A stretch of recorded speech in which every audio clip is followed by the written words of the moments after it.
In this video, I'll show you how to create and assign tasks in Asana.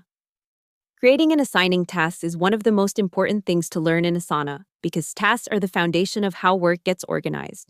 Whether you are managing your own to-do list or working with a team, a clear task helps everyone understand what needs to be done, who is responsible, and when it should be completed. Once you know how to create tasks properly, your projects become much easier to manage. To get started, open Asana and go to the project where you want to add new work. Inside the project, look for the option to add a task. Depending on the layout you are using, this might appear as an Add Task button, a plus icon, or an empty line where you can type a new task name. Click it and enter a task title. When naming the task, try to make the title clear and action-focused. A good task title should explain what needs to happen, not just mention a general topic. For example, instead of writing something vague, use a title that tells the assignee exactly what they need to do.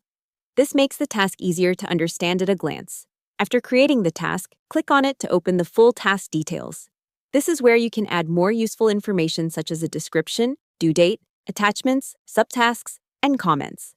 The more context you include, the easier it is for the person assigned to complete the task correctly without needing extra clarification later. Next, assign the task to the right person. Look for the assignee field and choose the teammate who should be responsible for that task. This step is very important because a task without an owner can easily be overlooked. Once a task is assigned clearly, accountability improves, and everyone knows who is expected to move the work forward. You should also add a due date whenever possible. A due date helps the assignee understand the deadline and helps the whole team see whether the project is staying on schedule. If the task is large, you can break it into smaller subtasks so progress is easier to manage. That's how to create and assign tasks in Asana.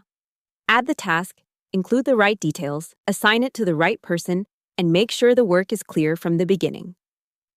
Hope the tutorial was helpful. Subscribe to my channel and see you in the next video.